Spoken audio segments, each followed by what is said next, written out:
Alrighty, I forgot my little selfie stick, so I've got to do this with my arm out. So my arm is going to get real tired by the end of this. But Sarah and I are in the boot in Marble Falls again. We've been every weekend antsy to go out and explore other places. Tomorrow we're supposed to get with Gil and Angela and go out to the Hamilton Pool.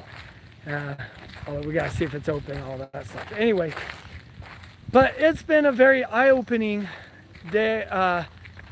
Sarah and I have had a lot of good discussion about stuff. Now, as far as physical stuff, today we've been prepping our gym for reopening, organizing the mess we made, basically not having anybody in the gym and just us. It has slowly turned into the gym bachelor pad in a sense. Sarah's kept it somewhat clean, but I've fought against that. And so we definitely had a little bit of work to do. But it's looking pretty good. We got some fun plans of classes going. Basically, one of the things we're gonna add is a kind of like 9-round, a circuit. Only ours is 12 rounds, because we're better than that. Looks like they're about to throw. Oh, we're walking through a trail of, I don't know if you can see the people, I can't even find them now, but they're playing frisbee golf. Looks like yeah, if we get dinged, we'll see how good they really are at dodging things. Anyway, yeah, so that's kind of the news front. We open on Monday. Monday will be the first day back, and we'll have all live classes plus in the gym classes. So the schedule, we're going to be running basically dual classes for quite a while.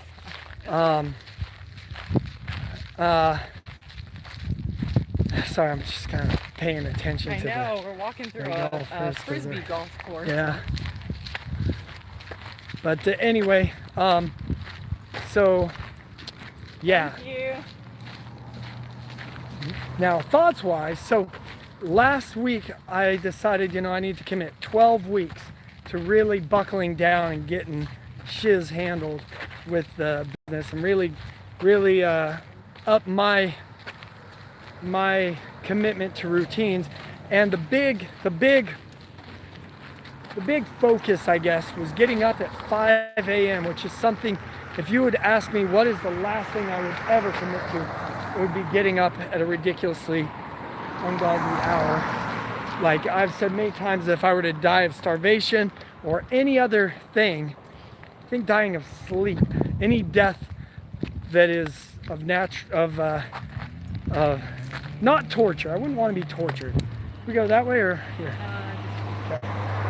But as far as just dying because I don't have the things needed for life, it would be sleep would be the last one I would want to die of.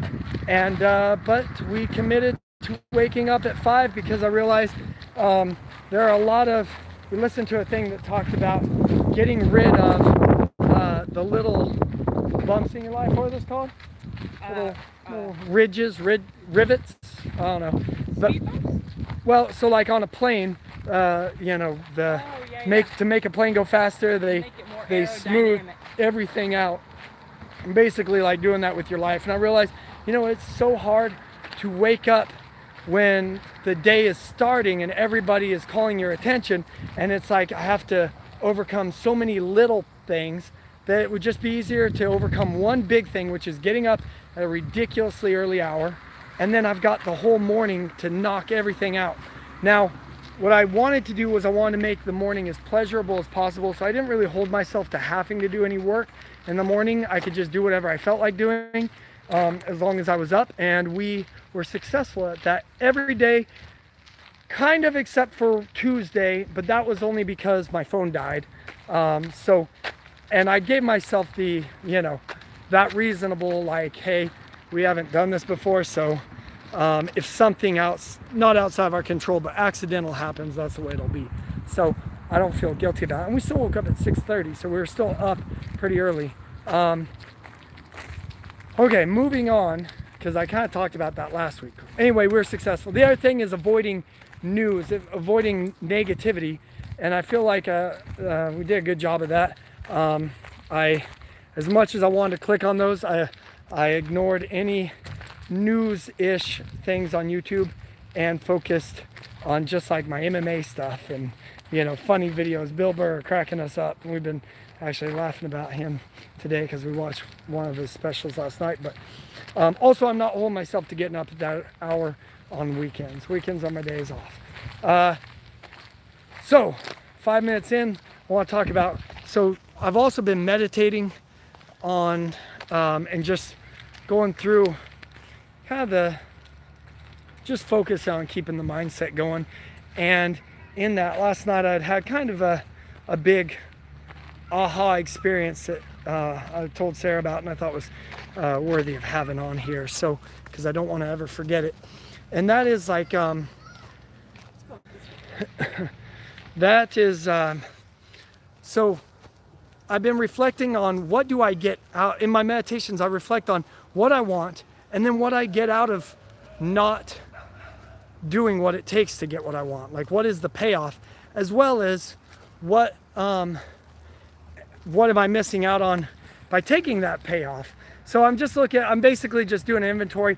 What do I get out of not taking action, and what would I get out of taking action? And one of the biggest things for me for not following through on my goals is that every time I have focused on marketing and really running the business like a well-oiled machine, at first it's exciting and I really feel pumped by it, but it slowly starts to just feel overwhelming. It feels like I'm sprinting. At first I'm running as fast as I can and I love it, but then I get tired, but I'm in too deep. Like now, if I stop running, it's like I let everybody down who I've just like convinced that I can handle.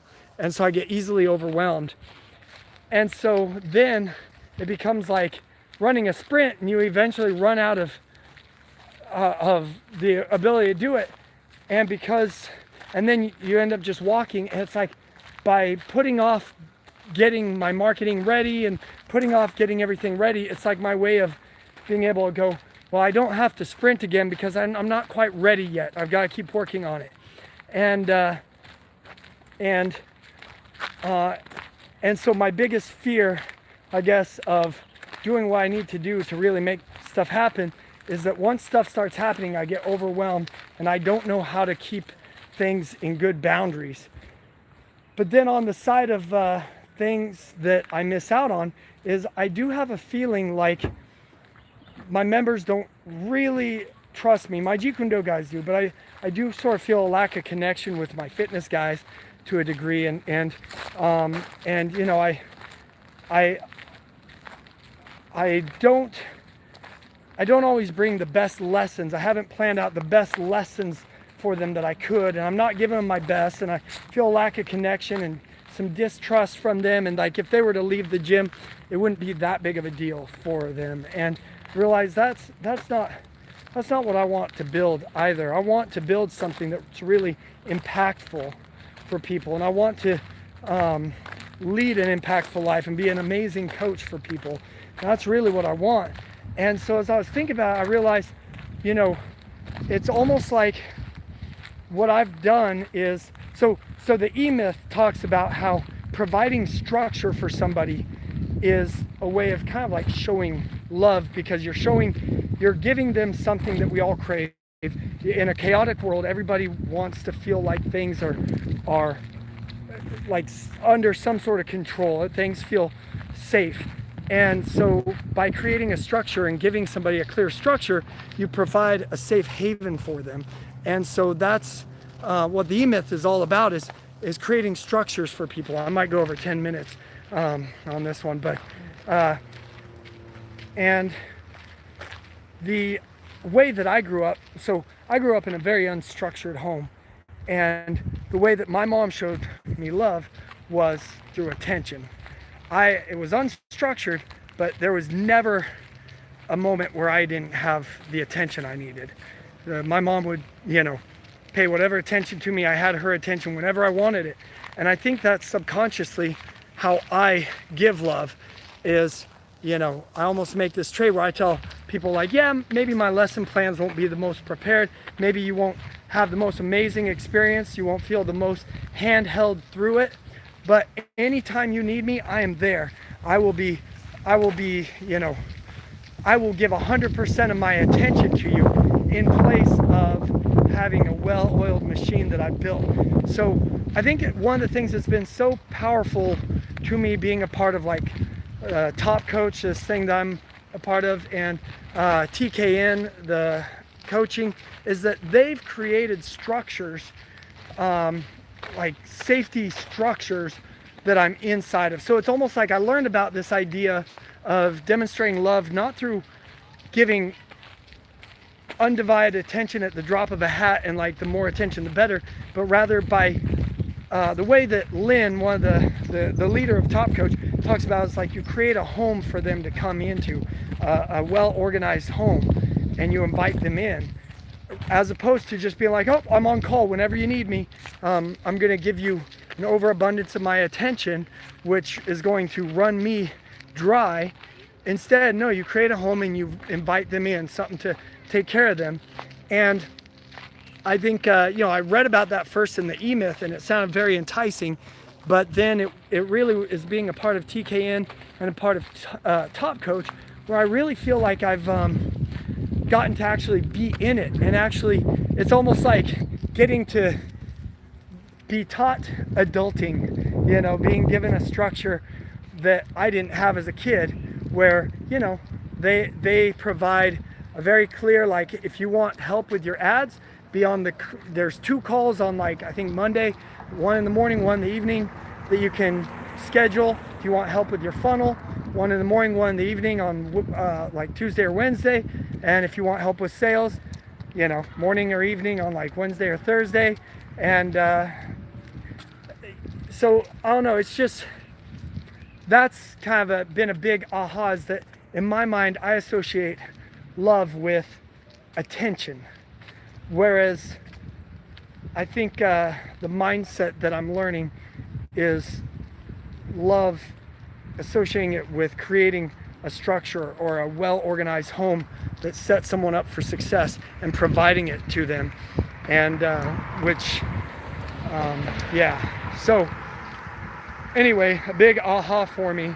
And I think sometimes I almost like inherently use the giving of my time and attention and energy as a replacement for providing structure, because I think, well, that's really the, you know, I can make up for it. Like, yeah, I'm not going to give you as great of classes as this person who's willing to put in the time to create it, but I will be on call whenever you want me, or I will go long on my classes. Maybe my class won't be as fun or as good, but I'm going to go an extra 10 or 15 or 20 minutes, you know, over. So I'm giving you this extra time and attention, even though it means I'm going to go home late, just because I'm so passionate about helping you.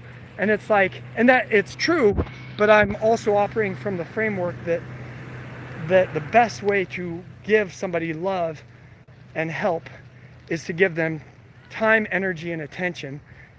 And I need to change that frame, because it isn't the best one for them or for myself if I want to be able to help a lot more people. So that's kind of been a big aha for me. We've had some other ones that we've been talking about too, but that's probably the one I want to make sure is recorded for time and all eternity. Hear me.